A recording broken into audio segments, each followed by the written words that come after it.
ndasaba ko buri wese akanguka akamenya ko muri ADPR haryamye umwuka w'ubushukanyi umaze igihe kirekire. Nzabisobanuza izindi nzandiko zikurikiraho. Muziko Pastor Usabwimana, muziko Pastor Usabwimana Samuel na Pastor Rutegamihigo aribo baritangije bwa mbere mu mwaka wa 2010, umwaka umwe umushinga waryo usohotse. Ubwo nibwo bahinduraga izina rya ADPR bakayita Église de Pentecôte au Rwanda, ariyo muri gushingira muri ADPR. Bagashyiraho na titre za bishop, nubwo abantu benshi batamenye ko aribo bazitangije, bakagira ngo ni Sibomana na Rwagasana bazanye izo titre. Kandi namwe murabizi neza ko ari itorero ryashingiwe i Burayi na Pastor Nsanzurwimo Yosefu, ari nawe washinze Ukiamuka yabimitse. Yewe ubwanjye mu kwezi kwa 7 2012 nagiranye ikiganiro na Pastor Rutegamihigo mu biro bye mu gihe yari vice represent, mubwira ko ibyo bari gukora we na Usabwimana Samuel atari byo, mubwira ko Imana yabyanze kandi ko nibakomeza bakabirengaho Imana izabibahanira, kuko itorero ari iry'Imana atari iry'umuntu. Mubwira ko umuntu wese warijemo ari Imana ubwayo yamwirarikiye, kugeza ubwo bahagaritswe muri Nzeri 2012. Nyamara ngiye kubona mbona kuwa 6 Werurwe 2022 mwimitswe na Ukiamuka, umugambi muremure Imana yanze yarwanyije, nkuko nzakomeza kuyibibutsa mu nzandiko zizakurikiraho, ziko namwe mutayiyobewe. Mwene data Izayi, ntabwo ibyo bitekerezo by'ubuheza nguni n'ubutagondwa mbikuziho, ariko ndahamya ko wakinishijwe umukino utazi, wisanze mu kibuga cy'abaheza nguni bihinduranije bakagaragara ko bakunda igihugu n'itorero, kandi ari uburyo bwateguwe bwo kugera ku ntego zabo. Birukanwa nta nteguza, nta cyubahiro gikwiriye umubyeyi, birukanwa badafite ahandi bajya, kuko imbaraga zabo zose nawe urabizi ko bazishoye mu itorero, ntibigeze babona umwanya wo kugira ikindi bakora, kuko inshingano bari bafite mu itorero zitabemereraga kubona umwanya wo kwiyitaho no kwita ku miryango yabo. Urabizi nawe ko imiryango y'abakozi b'itorero ariyo miryango ibayeho nabi mu myaka myinshi iyo reforme SEP yari irimo gukora. Niyo mpamvu rero uwo muntu agomba kwitabwaho, kuko ari umutungo bwite w'Imana, kuko nta muntu waje kuyoboka itorero ADPR ashaka ibifatika. Umuntu wese waje muri ADPR yaje ashaka ubugingo buhoraho, kandi turabizi ibyifuzo bihoraho mu banyetorero ba ADPR n'abandi bemera nkabo no kuzabona ubugingo buhoraho n'umurimo w'Imana. Niyo mpamvu umuntu wese uririmo kwitanga muri ryo bimworoheye. Umurimo w'ivugabutumwa rya Gipantekote ubumbiye mu itorero rya ADPR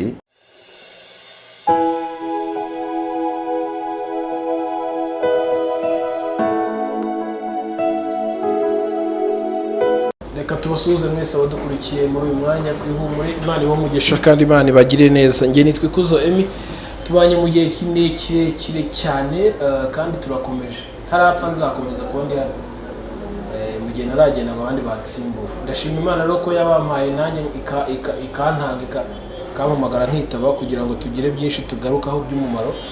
Hanyuma ndabashimiye muri uyu mwanya. Bisanzwe rero ndashimira abakoze subscribe, Imana ibaho umugisha, nawe utarayikora uyikore. Hanyuma tugarutse na wa mugabo n'ubundi twari kumwe ubushize. Uyu munsi nanone afite message. Muribuka hari ibiganiro byinshi twagarutseho cyane avuga kuri ADPR. Uyu munsi nabwo afite message agiye gukomerezaho aho cyagiye yari yacumbikiye. Hari byinshi rero, sinigeze ko hari byinshi turi bumubaze kuruta ko hari byinshi bafite ashaka kutumenyesha. Hanyuma nzi neza ko rero biraza kukugira umumaro, nanjye bikangira umumaro, kandi n'ejo ubundi tuzaba turi kumwe hano ku Ihumure. Hanyuma rero munyemerere, mara kunyemerera musengere, hanyuma tuze kwinjira nyirizina mu kiganiro cy'uyu munsi. Data, turagushimye ko umubyeyi mbabazi, tugushimira no kugira neza kwawe. Impamvu tukubanza imbere ya byose nuko ari we byose kuri twe, kandi twabonye neza yawe, ntacyo twishyuye, nta giciro twatanze, ari ubuntu no kugira neza kwawe. Twongeye kugaruka bundi bushya nanone, kandi ufite byinshi ugiye kutunyuzamo isi ikeneye. Twe ntabyo dufite twaha abantu, n'abakeka ko ari ibyacu tubaha siko kuri, kuko twe ntabyo dufite duha abantu, tubeshwa na Mwuka Wera unyuza muri twe, bikagirira benshi umumaro. Nyuma rero uyu mwanya twakire umugaragu wawe, umuhungu wawe, afite byinshi wamunyujijemo. isi yose n'abadukurikiye muri rusange baho umugisha aho bari hirya no hino, kandi nawe umugisha kubw'uyu mwanya yemeye gutanga kugira ngo agire byinshi agabura. Uyu murongo nawe ushigikire kugira ngo benshi bawuhembukireho. Urakoze kugize neza, byose tubyambaje twize mu izina rya Yesu, amen. Turabakiriye cyane Rurangwa, noneho nakwibwira dukurikiye muri uyu mwanya batari babazi, noneho bakabamenya, tukaza gukomeza nyirizina bamenye ibyo turi kuvugana. Murakoze cyane. Amazina yanjye ni Denis Rurangwa, nkaba muri rusange ndi umwana w'Imana. Ibyo ngibyo nkunda kubivuga no kubisubiramo, ariko nanone nkaba mu buryo bw'umubiri ndi umwana w'itorero rya ADEPR. Niryo torero ry'ababyeyi banjye, niryo torero ryanjye. Ndi uwo nguwo, nkaba naratumwe muri iki gihugu cy'u Rwanda gutanga icyo Imana impaye gutanga mu gihe gikwiriye. Mu gihe gikwiriye iyo kigeze, mpereza abantu icyo Imana yampaye kubaha. Magambo makeya ndi uwo nguwo. Ndashimira Imana rero kuko yongeye kuduhereza uyu mwanya w'igiciro wo kugira ngo twumve icyo Imana ibwira ubwoko bwayo. Turagushimiye n'ukuri. Iyo tugeze ahangaha ukavuga uti ADEPR ni itorero ryanjye, ni ababyeyi banjye, ADEPR kuri wowe ni iki mu magambo magufi? ADEPR kuri jyewe ni umuryango wanjye. Mu buryo bw'umubiri ni umuryango wanjye, kubera ko niyo navukiyemo, niyo data yavukiyemo. Rero ni umuryango wanjye rwose, ni umuryango wanjye. Abantu benshi muri no minsi barimo bavuga ko ADEPR yapfuye, ADEPR nta mwuka wera ukibamo, ADEPR yarangiye, nta kimaze. Icyo kintu niko cyumva nk'umuryango wawe? Ntabwo ADEPR yarangiye, biterwa n'amaso umuntu abireberamo. Ahubwo ubu ngubu nibwo igiye kubaho. Nibwo igiye kubaho? Yego. Washingira kuki uvuga ko igiye kubaho kandi hirya no hino mu bitangazamakuru bari kuyituka, abamikonta bari kuvuga abantu byinshi cyane? Erega buri igiti kirimo imbuto nziza nicyo giterwa amabuye kugira ngo iriya mbuto umuntu abashe kuyigeraho. Rero ADEPR ni igiti kinini cyane cy'inganzamarumbo, kandi gitunze benshi. Ubwo rero icyo giti gitunze benshi kirimo imbuto nyinshi, ntabwo kibura guterwa amabuye. Niyo mpamvu abantu bavuga ibyo bashatse kuri yo. Ariko ADEPR ni umuryango Imana yatangije mu gihugu cy'u Rwanda, kandi ukora ibintu bikomeye, uzakomeza no gukora ibintu bikomeye malgré imiraba ugenda unyuramo.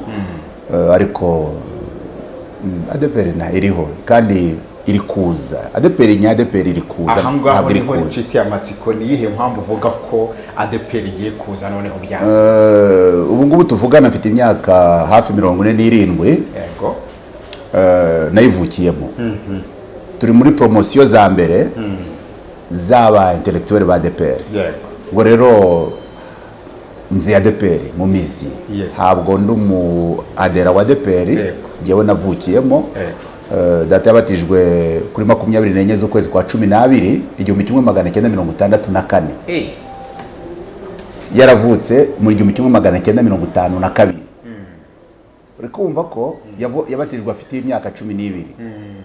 Kandi yavutse ADEPR imaze imyaka 12 ije, kuko yaje mu 1940. Abatizwa donc avuka imaze imyaka 12 ije. Abatizwa afite 12. Ngewe nza kuvuka muri 76. Ubwo yari amaze imyaka ingahe nawe hafi 10 n'ubundi ariho. Nanjye urumva ni imyaka navutse amaze 12 abatijwe. Urumva ni muri 12.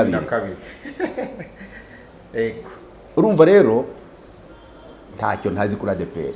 Ntabwo ndi umuturage woroheje hasi hariya. Nanyuze mu ishuri ndiga amashuri abanza, yisumbuye, njya muri kaminuza.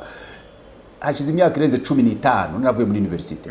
Kandi ntabwo nizi ibintu byo gukora imibare, yewe nizi byerekeranye n'imibereho y'abaturage, imitekerereze y'abaturage, ibyo abantu batekereza, uko abantu bakora, uko abantu bayoborwa, nibyo ngibyo nizi. ariko gukora yewe nakoze umurimo w'ivugabutumwa niwo murimo wanjye amanywa nijoro ngo rero urumva nta kintu ntazi yewe nzi ibintu byinshi birenze n'ibyo abantu batekereza ngo rero kuvuga ngo ADEPR nayimenya kuba rero tugeze muri iyi myaka ari nayo mpamvu nyamukuru ndi hano ni ukugira ngo shyire hanze noneho ukuri kwahishwe igihe kirekire kuri kwahishwe igihe kirekire nzi benshi batazi ndahamya ko benshi batazi ndahamya ko benshi batakuzi ariko niyo ndashaka kugushyira hanze kugira ngo noneho ADEPR noneho ujye yajya rero sasa aho igomba kujya. Yego aha ngaha ushobora gutangira nk'uko kuri abantu batazi ahubwo noneho ugatangira ukabibwira abantu baduteze amatwi abanyamuryango ba ADEPR abavuga ibyo batazi baturuka hirya batari no muri ADEPR n'aba banyamakuru bamwe na bamwe bapfa kuvuga n'ibyo batazi ahanyuma bakabona nuko kuri kose. Ubutumwa mfite buri mu nzandiko n'inzandiko nandikiye ADEPR n'inzandiko ndumva ari inzandiko enye ariko uyu munsi ni urwandiko rwa mbere ngiye kuvugaho nirwo ngiye gusoma nandikiye ADEPR nyuma hari urwa kabiri hari urwa gatatu n'urwa kane. Wandikiye ADEPR kuyihe ngoma? Ubu ngubu ni ubwa mbere ubu ni urwandiko nandikiye umuyobozi mukuru wa ADEPR Ndayizeye Isaie kandi ndagira ngo ibyo byumvikane.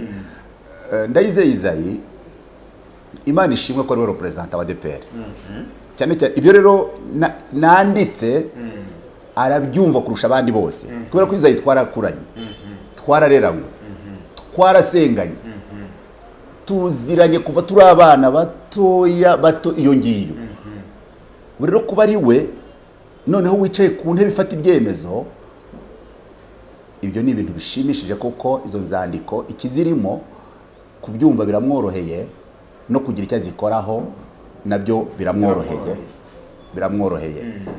Reka tubanze dusome mu gitabo ubutumwa bwiza uko bwanditswe na Luka ibice 13 no murongo waho wa 34 ngo ayi Yerusalemu Yerusalemu Yerusalemu we wica abahanuzi ugatera amabuye abagutumweho ni kangahe nashatse kukubundikira ni kangahe nashatse kubundikira abana bawe nkuko inkoko ibundikira imishwi yayo mu mababa yayo ntimunkundire dore inzu yanyu muyisigi wari umusaka kandi ndababwira yuko mutazambona kugeza ubwo muzavuga muti ahirwa uje mu izina ry'Uwiteka. Yerusalemu na ADEPR niko niryo jambo Imana yampaye ko yishe kandi yica abahanuzi igatera amabuye abayitumweho. Imana ikayibaza ngo ni kangahe yashatse kubundikira abana bayo nkuko inkoko ibundikira imishwi yayo mu mababa yayo ngo ntiyikundire. Donc ADEPR ntigeze ikundira Imana ko Imana ibundikira abana bayo bari mu itorero. Utumwe kuri yo bamutera amabuye. Bimeze nka cya gihe cya Eliya n'abahanuzi b'ibinyoma. Abahanuzi 850 b'ibinyoma bose bemeranyijwe ku kintu kimwe. Baravuga ngo igihugu ni amahoro ariko Eliya aravuga ngo oya ntayahari. Bakabona inzara ariko ntibamenye impamvu y'inzara. Bimeze nka cya gihe amazi yashariraga mu mudugudu w'i Beteli abantu bakayoberwa ikibazo gituma amazi asharira imyaka ikarumba kandi bari bategereje ko amazi ababera meza hakaboneka iby'umumaro. Bimeze nka cya gihe Yehoshafati na Ahabu bagiye gutabara ariko mbere yo gutabara babanza kubaza abahanuzi ngo abahanuzi hafi 400 bose bemeranwa gutabara kumwe amagomba gutabara. haboneka umuhanu, ariko ngo bamaze guhamya inkuru bose bayihurijeho, aha baravuga ngo hari undi mwami, undi muhanuzi nubwo atajya hanura ibyiza ariwe Mikaya, ngo bamuhamagare. Mikaya aje anyuranya n'abandi bo, mbere na mbere baje gushaka kuvuga kimwe n'ibyo abandi bavuze, ariko umwami aravuga ngo ya vuga iby'Imana ikubwiye, ntuvuge we kugira ubwoba. Mikaya aravuga ngo reka nkubwire, anyuranya n'abandi bose ibyo bavuze, avuga ko agiye kandi azatsindwa urugamba. Rero abantu bashobora kubona abantu bariho basa n'abatsinze urugamba kandi baratsinzwe urugamba. Ushobora kubona naravuze umuntu wambonye mu myaka 20 ishize, ashobora kuba atazi ikintu navuze. Ndatekereza ko nta n'umuntu wigeze asobanukirwa icyo navuze. Ndatekereza ko nta n'umuntu wigeze asobanukirwa ibyo nakoze. Ariko muri izi nzandiko noneho bibaye ngombwa ko mbishyira ahagaragara. Ni ukuvuga ko muri izi nzandiko ugiye kubirebera ku myanya. Yes, abantu babonye imigani, ariko ntibamenye imigani naciye. Abantu babonye mvuga, ntabwo bigeze bamenye icyo mvuga. Abantu babonye nsa n'umuntu wataye umurongo, ariko ntabwo bigeze bamenye icyatumye ntumurongo. Aha, rimwe na rimwe abandi bagufata no kutari. Majorite yo yibwiraga ko iri mu kuri. Mu rwandiko rumwe muri izo nzandiko rwitwa nahisemo kunyagiranwa n'ukuri aho kugamana n'ikinyoma. Karamagambo kakaye. Muri urwo rwandiko ntabwo ari inzandiko, ntabwo ari urw'uyu munsi, uyu munsi ni urwa mbere. Urwo rwandiko ruvuga ngo nahisemo kunyagiranwa n'ukuri aho kugamana n'ikinyoma. Ubu rero guhera uyu munsi ntangiriye ku rwandiko rwa mbere. Yego. Hagiriye ku rwandiko rwa mbere. Nahisemo kunyagiranwa n'ukuri aho kugamana n'ikinyoma. Ubu rero igihe kirageze ngo ikinyoma noneho kijya hagaragara. Ukuri twaranyagiwe, tunyagirwa igihe kirekire. Bigaragara ko ukuri ariko kinyoma, kubera ko abandi bari muri majorite. Rero abantu benshi bakunda kujya ahantu hari abantu benshi. Uyu munsi rero tangiye gushyira hanze impamvu yo kunyagirwa. Izo nzandiko zikubiye mu ijambo rivuga ngo gusaba gukura itorero rya ADPR muri politiki. Gusaba gukura itorero rya ADPR muri politiki. Urwandiko rwa mbere. Mwene data umushumba mukuru w'itorero rya ADPR nabo mufatanije kuyobora itorero, mbanje kubasuhuza mbifuriza amahoro y'umwami wacu Yesu Kristo.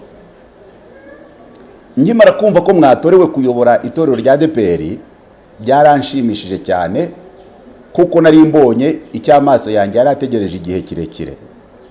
Nahise ngira icyizere ko ikibazo itorero rimaze igihe kirekire rihanganye nacyo kigiye kubonerwa umuti wa burundu, nkurikije ishyaka, urukundo, ubushishozi n'umuhate tuziranyeho ku itorero ry'ababyeyi bacu kuva kera, nk'abanyetorero bavukiye muri ryo bagakurira muri ryo, bazi uko Imana ivuga bakamenya n'uko ikora, bityo ukaba nta kintu na kimwe wayoberwa kandi nta gisubizo wariburira nshingiye uko nkuzi.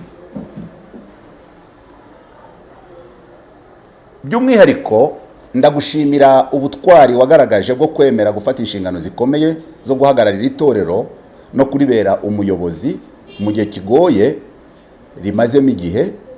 Ntabwo ari abantu benshi bemera gufata bene izo nshingano mu gihe kigoye, cyane cyane ko nzi ko guhamagarirwa gukora mu gihe cy'inzibacyuho byanduza cyane, nubwo abantu benshi batajya babimenya. Itorero rya ADPR rero rikaba rigira kandi riba mu cyuho gikomeye kimenywa na bake, ariko hamwe n'izi nzandiko ndizera ko hari ibyuho bimwe na bimwe muzagenda mumenya. Umuntu wese uhamagariwe rero kuziba ibyo byuho byanze bikunze hari aho bimwanduza. ADPR ni movement kuruta uko ari idini. Iyi movement ya Gipantekote yageze mu Rwanda imeze nk'amazi atemba. iyo hagize ushatse iyi movement ya Gipantekote yageze mu Rwanda imeze nk'amazi atemba. Iyo hagize umuntu ushatse gukumira ayo mazi aramusenyera. Uburyo bwiza bwo gufasha ayo mazi no kwifasha ni ukuyashakira inzira agakomeza urugendo. ADEPR n'itorero Imana yitangirije ubwayo kubw'umugambi wayo ukomeye. Niyo mpamvu iyo hagize umuntu ushaka kurigira irye ahura n'ingorane zikomeye, kandi izo ngorane akaziteza abandi zikagera ku bantu ku giti cyabo, imiryango ndetse n'igihugu muri rusange. Iyo mvuga ADEPR simba mvuga amazu, ahubwo mba mvuga umuntu. Niyo mpamvu rero uwo muntu agomba kwitabwaho kuko ari umutungo bwite w'Imana, kuko nta muntu waje kuyoboka itorero ADEPR ashaka ibifatika. Umuntu wese waje muri ADEPR yaje ashaka ubugingo buhoraho, kandi turabizi ibyifuzo bihoraho mu banyetorero ba ADEPR n'abandi bemera nkabo no kuzabona ubugingo buhoraho n'umurimo w'Imana. Niyo mpamvu umuntu wese uririmo kwitanga muri ryo bimworoheye. Umurimo w'ivugabutumwa rya Gipantekote ubumbiye mu itorero rya ADEPR kuva watangizwa mu mwaka wa 1940 wahuye n'imiraba ikomeye, kuko ryatangiye mu gihe igihugu cyari muri crise ya leadership ishingiye ko abakoloni bari bamaze gusenya ubutegetsi bw'u Rwanda. Mu mwaka wa za 30 umwami amaze gucibwa mu gihugu himitswe undi, inzego zose z'ubutegetsi zaravuguruwe, abaturage batumva ibiri kubakorerwa, umwami n'abatware bose bari bamaze kuyoboka Kiliziya Gatolika, u Rwanda rweguriwe Yezu, umurimo utangirira mu bantu basuzuguritse babaja, kuko niko itorero ryaje ryitwa ko ari itorero ry'abaja naho iry'imfura ari Gatolika. Hariho inyigisho zereka bamwe mu banyarwanda ko barenganye, ngo ndavuga abahutu, kandi ababarenganije ari abatutsi. Umurimo utangizwa ku ruhande rumwe n'abamisiyoneri bafite imitekerereze ya gikoroni. Uwo murimo wumvwa n'abantu b'abaturage babaja mu mvugo y'icyo gihe, ndetse n'abana bato bavukiye mu bana bakuriye muri iryo torero. Kuko ndabyibuka data yambwiye ko mu bintu babigishaga bagombaga kuzahembwa nk'abana b'itorero mu gihe bapfuye, ari ukuzashyingurwa mu irimbi ry'itorero byari ku rusengero i Gashonga, kubera ko na Kiliziya Gatolika nayo yari ifite irimbi ryayo ishyinguramo abayoboke bayo. Abo nibo baje kuvamo abayobozi kandi batize, bagomba guhangana no gushyira ibintu mu buryo mu bushobozi buke bari bafite. Ariko kubera ko ari umurimo watangijwe n'Imana ubwayo, mu mibare yo kuwa mbere Mutarama 1990 igaragaza ko itorero ryari rimaze kugira abayoboke hafi 120 baravuye ku muyoboke umwe mu 1943. Imiraba ikomeye tuzi cyane yagaragaye nyuma ya jenoside yakorewe abatutsi. Iyo miraba imaze kurenga 1/4 cy'ikinyejana. Muri iyi myaka ya nyuma ya jenoside hagiye habaho crise y'ubuyobozi n'inzego zari zubatse itorero na structure yaryo.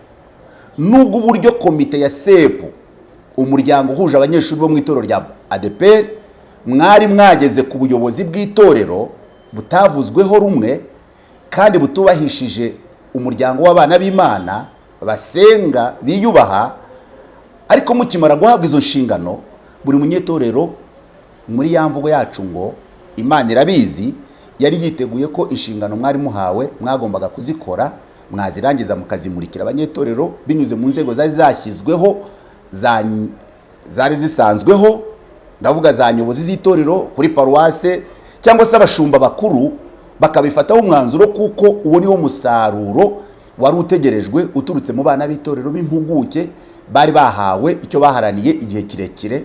Ubwo ndavuga SEP, Communauté des étudiants Pentecôtistes, kuko yaharaniye kwicara ku ntebe y'ubuyobozi bwa ADEPR imyaka myinshi. Mu gihe rero hari hagitegerejwe ko itorero rimenyeshwa ibiri gukorwa muri ryo, nibwo biro nyobozi ya SEP yahise isenyagura inzego zose z'itorero nta nteguza. Itorero ryinjiramo akajagari gakomeye, rifatwa nkaho ritagira bene ryo, cyane cyane ko byose byakorwaga mu gihe cyaguma mu rugo, abanyetorero batabasha guterana ngo bamenye amakuru y'itorero ryabo. Twagiye tubona mwirukanya abashumba bose bari mu mirimo, aribo batangiye kuvuna itorero, kubirukana nabyo bikorwa mu buryo butari bwo rwose, kuko byagaragaye ko hari abantu runaka bari bibasiwe, kuko ntabwo byakozwe ku buryo bumwe mu gihugu cyose, aho usanga abashumba b'amatorero batize bakiyoboye amatorero, kandi byaravugwaga ko impamvu sepu iri gukora ayo mavugurura hagamijwe gushyira mu nshingano abantu bize. Abasaza batangije umurimo w'Imana, batubyaye, batubatije, badushingiye, twasangiye ibyiza n'ibibi byo mu itorero igihe kirekire, birukanwa nta nteguza, nta cyubahiro gikwiriye umubyeyi, birukanwa badafite ahandi bajya, kuko imbaraga zabo zose nawe urabizi ko bazishoye mu itorero, ntibigeze babona umwanya wo kugira ikindi bakora, kuko inshingano bari bafite mu itorero zitabemereraga kubona umwanya wo kwiyitaho no kwita ku miryango yabo. Urabizi nawe ko imiryango y'abakozi b'itorero ariyo miryango ibayeho nabi mu myaka myinshi. Iyo reforme sepu yari irimo gukora byatangiye kugaragaza ko ishobora kuba ifite undi mugambi uhishwe uzamenyekana nyuma. Byaje guhumira ku murari igihe itorero ryose ryari ritegereje kumenya ibyavuye mu nzibacyuho. Itorero ryari ryinjijwemo, twumva ngo komite y'inzibacyuho yatowe, kandi itorwa n'igihe yahawe kitari cyarangira, nta raporo itanzwe ku banyetorero cyangwa urwego runaka rugize itorero. Ibyo bintu byagayishije itorero ry'Imana risuzuguza n'abaririmo, kandi byagaragaje ko sepu ifite ibindi yashakaga, kuko niba yaramaze igihe igaya abashumba bakuze ko bakora nabi bitewe n'uko batize, bikarangira komite ya sepu yo ikoze ibibi birusha iby'ababanjirije, noneho bigaragara ko biteye agahinda.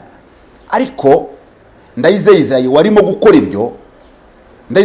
gukora ibyo bikorwa nk'abatari we nzi uhereye kuva kera. Ishyano ryaje kuba agahomeramunwa ndakuka, ariyo mpamvu nyamukuru yo kwandikirwa izi nzandiko.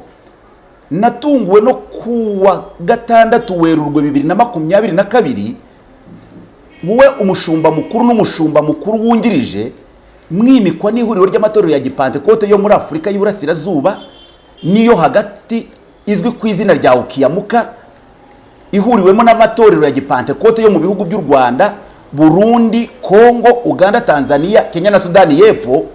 Utimitswe n'abashumba b'imbere mu gihugu, ukimikirwa kuyobora itorero ryitwa Église de Pentecôte au Rwanda, ritari Association des Églises de Pentecôte du Rwanda, ADPR. Iki ni ikibazo gikomeye nibaza niba mwarabikoze mubizi, niba byarabatunguye, kandi muzi ko Ukiyamuka ari umuryango washinzwe na Pastor Nsanzurwimo Joseph, fondateri wa ADPR, akaba ari nawe watangiye gushinga iri torero ryitwa Église de Pentecôte au Rwanda, nk'uko doctrine yayo n'izina ryayo byasohotse mu gitabo yanditse cyasohokeye mu gihugu cya Swede mu mwaka wa 2009. Mukaba muzi neza ibibazo itorero rifite kugeza na n'ubu, ko bishingiye kuri Nsanzurwimo Joseph na ideologie mu itorero ryose, imbere mu gihugu, mu karere no mu rwego mpuzamahanga. Mukaba muzi bidasubirwaho ko ubwo habagaho impinduka mu buyobozi bwa ADPR mu mwaka wa 2012, usabwa Imana wahimbwe bwere bw'itorero nabyo bifite icyo bivuze muri ya ideologie. Zabigarukaho mu nzandiko zikurikira. Ubwo yakurwaga ku buyobozi, imiryango Ukiyamuka na PMU yahise ica umubano na komite ya Sibo Manager na Rwagasana Tom kugeza mu mwaka wa 2019, nkaho iyo miryango ifitanye imikoranire n'abantu aho kuba institution. Kongera kugarura umubano ku buyobozi bwa sepu uhagarariye ni ikimenyetso kimusiga cyuko Swedish Pentecostal Movement, Ukiyamuka na PMU bidakorana n'itorero, bikorana n'abantu mu itorero. Itorero rishya muhagarariye, amavuko n'amavuko yaryo murarizi neza. Muziko Pastor Usabwimana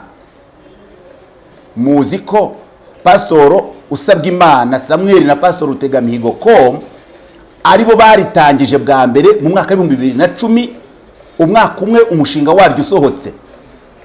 Ubwo nibwo bahinduraga izina rya ADPR bakayita Église de Pentecôte au Rwanda, ariyo muri gushingira muri ADPR.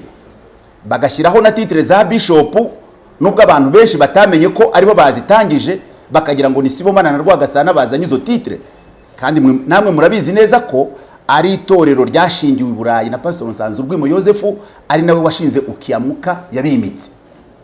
Yewe ubwanjye mu kwezi kwa 7 2012 nagiranye ikiganiro na Pastor Rutegamihigo ko mu biro bye mu gihe yari vice represent, mubwira ko ibyo bari gukora we na Usabwimana Samuel atari byo, mubwira ko Imana yabyanze kandi ko nibakomeza bakabirengaho Imana izabibahanira kuko itorero ari iry'Imana atari iry'umuntu. Mubwira ko umuntu wese warijemo ari Imana ubwayo yamwirarikiye kugeza ubwo bahagaritswe muri Nzeri 2012. Nyamara ngiye kubona mbona kuwa 6 Werurwe 2022 mwimitswe na Ukiamuka, umugambi muremure Imana yanze yarwanyije, nkuko nzakomeza kuyibibutsa mu nzandiko zizakurikiraho ziko namwe mutayiyobewe. Mwene data Izayi, ntabwo ibyo bitekerezo by'ubuhezanguni n'ubutagondwa mbikuziho, ariko ndahamya ko wakinishijwe umukino utazi, wisanze mu kibuga cy'abahezanguni bihinduranije bakagaragara ko bakunda igihugu n'itorero kandi ari uburyo bwateguwe bwo kugera ku ntego zabo. Kuvuka muri Nzahaha ukaba wagirana amasano ya bugufi na Nsanzurwimo Yozefu, by'umwihariko ukagira umufasha ufite aho ahuriye na Usabwimana Samuel, urimo umukinnyi mwiza buri wese yashobora gukinisha, ariko kuri je no ku Mana urimo umukinnyi mubi kuko ari ibizira Imana yanga kandi yanze kuva kera muri iki gihugu cyavuzwe ko kizaba intangarugero mu isi yose kandi itorero ADEPR ribigizemo uruhare. Soza uru rwandiko rwa mbere mbandikiye, ndasaba ko ari we wese baba bashumba cyane cyane abari mu nshingano kuva ku rwego rwa regiyo kubera amaso abanyarwanda babarizwa muri ADEPR no gukanguka bagakurikirana icyo kwimikwa na Ukiamuka bivuze, ndetse no kuba abashumba bakuru batarimitswe ku rwego rw'igihugu n'abashumba b'imbere mu gihugu. Ndasaba ko buri wese akanguka akamenya ko muri ADEPR haryamye umwuka w'ubushukanyi umaze igihe kirekire. Nzabisobanuza izindi nzandiko zikurikiraho. Byahishuwe ibice 3 murongo wa 14 kugeza ku wa 21. Uwiyita Ame, umugabo wo gukiranuka w'ukuri, inkomoko y'Imana yaremye, aravuga aya magambo ati: nzi imirimo yawe yuko udakonje kandi ntubire, iyo wari ukonje cyangwa wari ubize. Kuko rero urakaza uyazi, udakonje ntubire, ngiye kukuruka. Kuko uvuga uti ndi umukire, ndatunze kandi ndatunganiwe, ntacyo nkennye, utazi ko uri umutindi wo kubabarirwa kandi uri umukene n'impumyi, ndetse wambaye ubusa. Dore ndakugira inama, ungureho izahabu yatunganirijwe mu ruganda, ubone uko uba umutunzi, kandi ungureho imyenda yera kugira ngo wambare isoni z'ubwambure bwawe zitagaragara, kandi ungureho umuti wo gusiga ku maso kugira ngo uhumuke. Abo nkunda bose ndabacyaha, kabaha n'ibihano. Nuko rero gira umwete wihane, dore mpagaze ku rugi ndakomanga. Umuntu niyumva ijwi ryanjye,